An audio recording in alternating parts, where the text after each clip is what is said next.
Olá, boa noite. Estamos aqui juntinhos novamente. É um prazer estar aqui com vocês, é um prazer poder compartilhar esse momento com vocês. E hoje nós vamos falar de um tema muito interessante.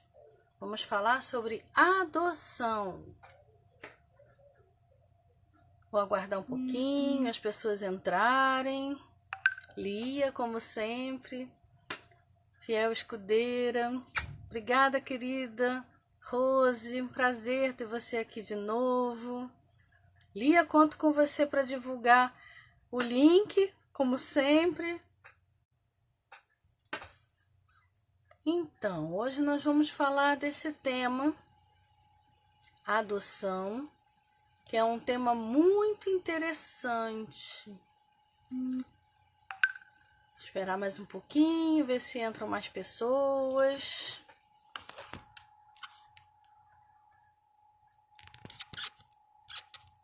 Rose e Lia sempre presentes. Muito bom ter vocês por perto. Deixa eu aproveitar enquanto as pessoas estão entrando para falar um pouquinho ainda sobre o assunto da semana passada, que nós um olhar preventivo, cuidadoso com a questão do abuso de crianças e adolescentes. E eu recebi algumas ligações, algumas pessoas perguntando, preocupadas, como seria isso, se qualquer indício, qualquer mudança de comportamento já seria o suficiente para a gente estar entrando em contato, ligando e tal. Calma, cuidado, gente. Uma falsa acusação de abuso é delicado. Então é preciso a gente observar bastante, a gente reunir de preferência indícios, né? Para que a gente venha a fazer uma denúncia. Nós não devemos nos omitir, mas também não devemos fazer um falso testemunho, né? E a questão da criança.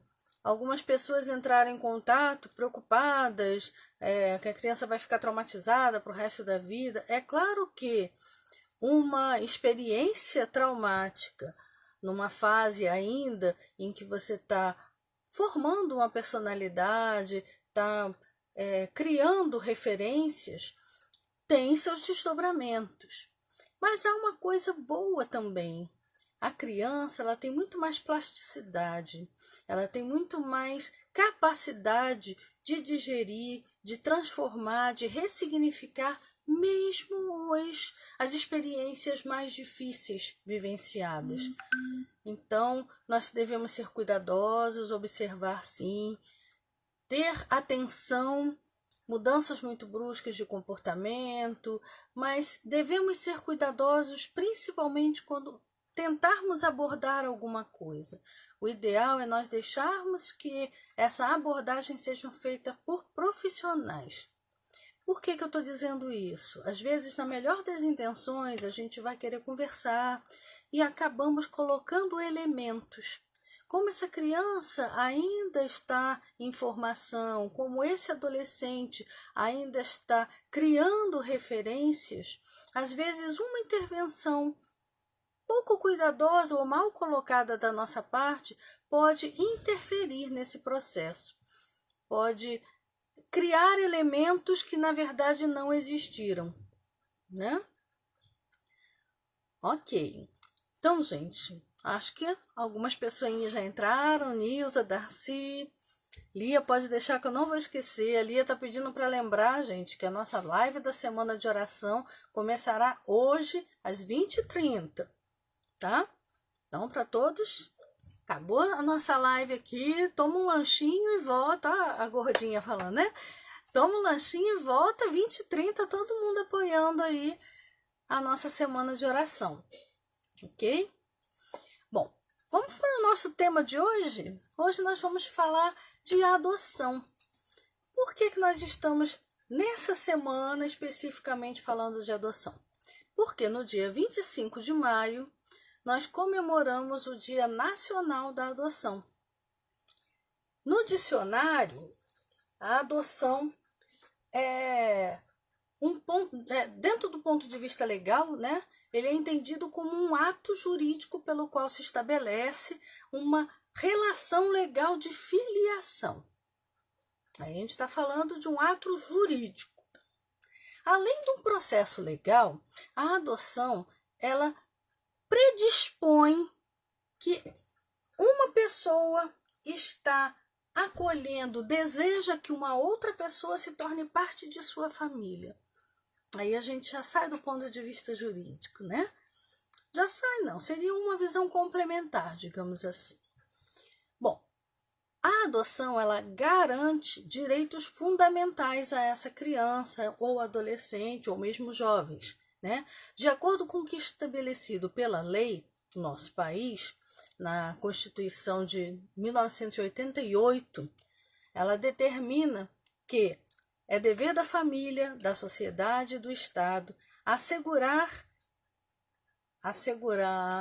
a criança, ao adolescente e ao jovem, com absoluta prioridade, o direito à vida, à saúde, à alimentação, à educação, ao lazer, à profissionalização, à cultura, à dignidade, ao respeito, à liberdade e à convivência familiar e comunitária, além de colocá-los a salvo de todas as formas de negligência, discriminação, exploração, violência, crueldade e opressão.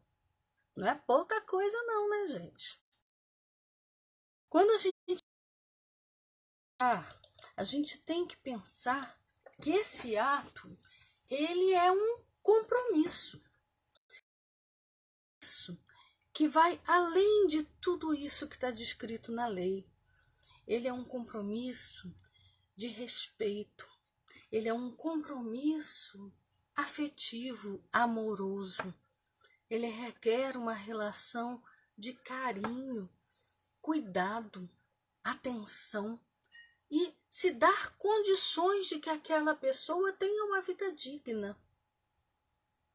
Vai muito... Opa, deu um picozinho aí, né? Vai muito além de um termo legal, né? O Dia Nacional da Adoção, que foi comemorado em 25 de maio, essa data comemorativa ela foi celebrada pela primeira vez em 1996, durante o primeiro Encontro Nacional de Associações e Grupos de Apoio à Adoção. Tornou-se uma comemoração oficial em nosso país por meio de uma lei decretada durante... Ela tem alguns dados que nos chamam a atenção. Existem mais de 10.000 crianças e adolescentes disponíveis para serem adotados. E quase 46.000 pessoas na fila para adoção. Essa conexão tá deixando a gente... Mas voltou. Vocês estão conseguindo me ver, me ouvir? Dá um retornozinho. Eu sei que a conexão não tá muito legal, mas vocês estão conseguindo me ver e me ouvir? Por favor, me avisem para ver se tá... Meninas,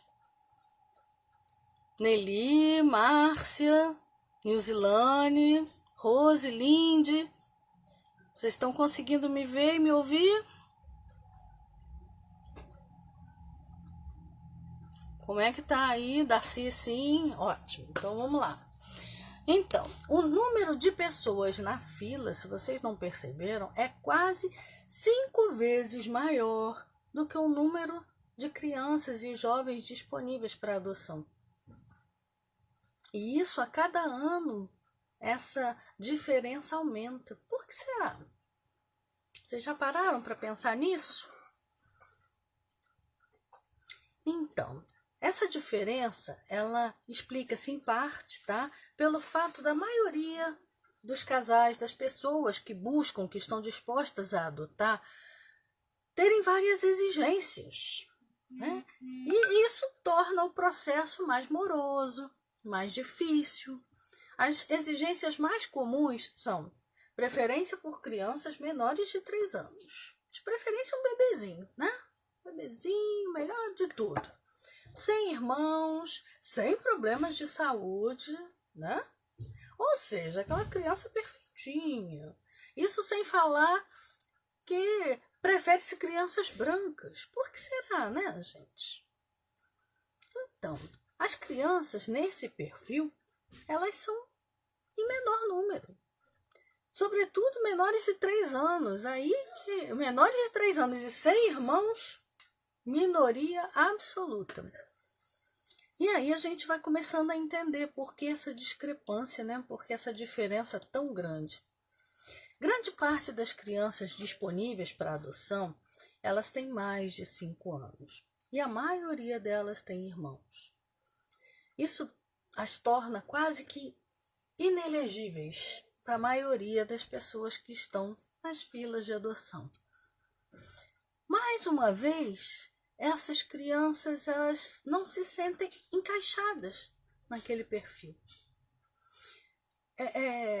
Eu trabalhei por mais de 20 anos em RH e eu costumo dizer que não existe candidato perfeito, assim como não existe uma criança perfeita. Não existem pais perfeitos. E a gente vai entender um pouquinho mais disso mais adiante. Os números de pais que aceitam adotar crianças de mais de 5 anos, crianças que têm irmãos e tal, tem aumentado. Até por conta das campanhas que estão sendo feitas, das movimentações, né? Os dias de conscientização e tal. Por isso a importância dessas datas, né? Em função dessas datas, se tem todo um movimento em torno que sensibiliza, que direciona o olhar para essas questões, e isso é muito importante. Mesmo tendo tido aumentos, né, a cada ano se percebe que mais pessoas estão receptivas a essas crianças, a esses adolescentes. Mesmo assim, ainda é considerado insuficiente. Bom, vamos falar um pouquinho do que seria o ato de adoção, né? Adotar é principalmente um ato de inserção. E a inserção ela requer principalmente amor. Um ato de acolhimento. É comum a gente ouvir: fulano vai adotar ciclano, aquele menininho que não tem pai. Como assim? Menininho que não tem pai. Todos nós temos pais e mães, nós não somos filhos de chocadeira. Né? A galinha chorou. Pra gente, ser humano, não existe isso. Não existe chocadeira. Ou até existem pesquisas e tal, clones da vida, mas não existe um ser humano sequer que tenha sido criado, a não ser, né, criação. Não estou levando em consideração, né, Adão e Eva, não estou falando disso, mas assim, voltando para cá, para a realidade dos fatos, nós, seres humanos, mesmo os que tenham sido por inseminação, não são filhos de chocadeira. Nós temos pai e mãe, né? Biológicos ou não, foram eles que nos deram a vida. Então, a expressão ele não tem pais não existe. Minimamente, nossos pais biológicos nos deram a vida. E é preciso que todos os envolvidos nesse processo de adoção reconheçam e validem isso. Por quê? Sem essa participação dos pais biológicos, esse ser não existiria. Consequentemente, esta adoção também não existiria. Então, dentro de uma visão sistêmica, para que haja uma adoção, é preciso que hajam pais biológicos. Entende que quando nós falamos de um ato de inserção, de acolhimento, nós temos que necessariamente envolver esses pais biológicos que deram a vida a esse ser? Até aí, o que vocês estão achando dessa história? Já tinham pensado nessa questão por esse aspecto? Bom, gente, esse assunto é um assunto que me toca de uma forma muito especial. Eu sou filha adotada, apesar de ter sido registrada como biológica, a famosa, né, adoção à brasileira, enfim.